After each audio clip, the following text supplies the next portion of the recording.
होते सबेरे गाय के गोबरा मंगवनी आगना दुआर हम घर लिपवनी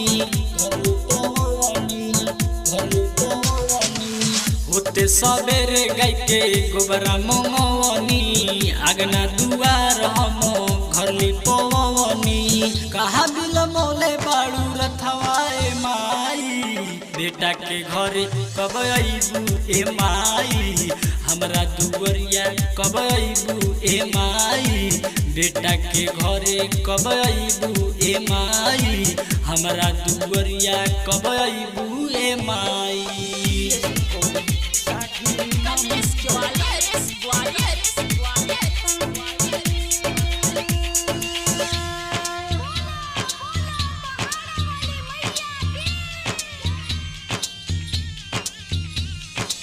देखे निरा हमारी जल्दी से आई होके सवार बैठल बघवा पर धाई ना तो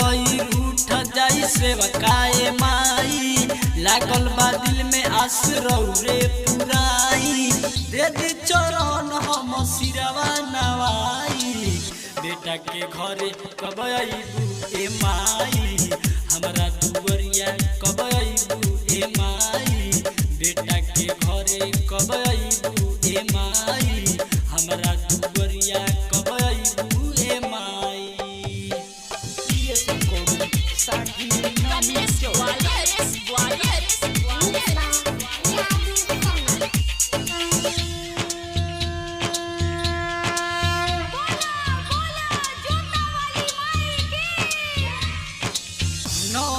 दिन नवरात बाइल चौकी चौका पर कलशा धराइल आठ पहर राउ पूजा करीने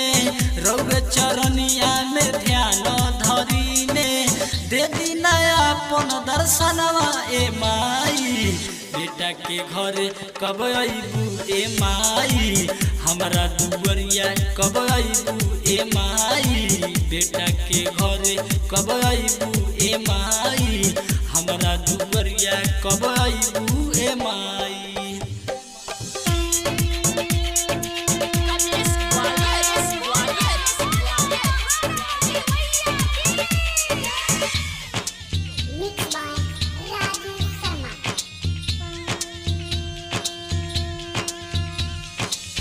राउ सूरतिया बड़ा निक लागे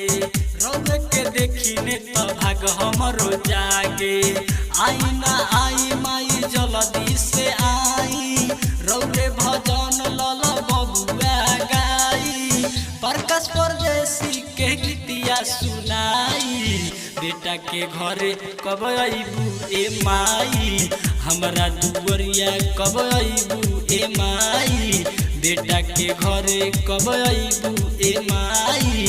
हमरा दुवरिया कब आईबू ए माई। होते सबेरे गाय के गोबरा मंगवनी आगना दुआर हम घर लिपवनी कहा बिल मोले बाड़ू रथवाए माई बेटा के घरे कब आईबू ए माई हमरा दुवरिया कब आईबू ए माई बेटा के घरे कब आईबू ए माई हमरा दुवरिया कब आईबू ए माई। रिकॉर्डिंग 60 नमी चौक।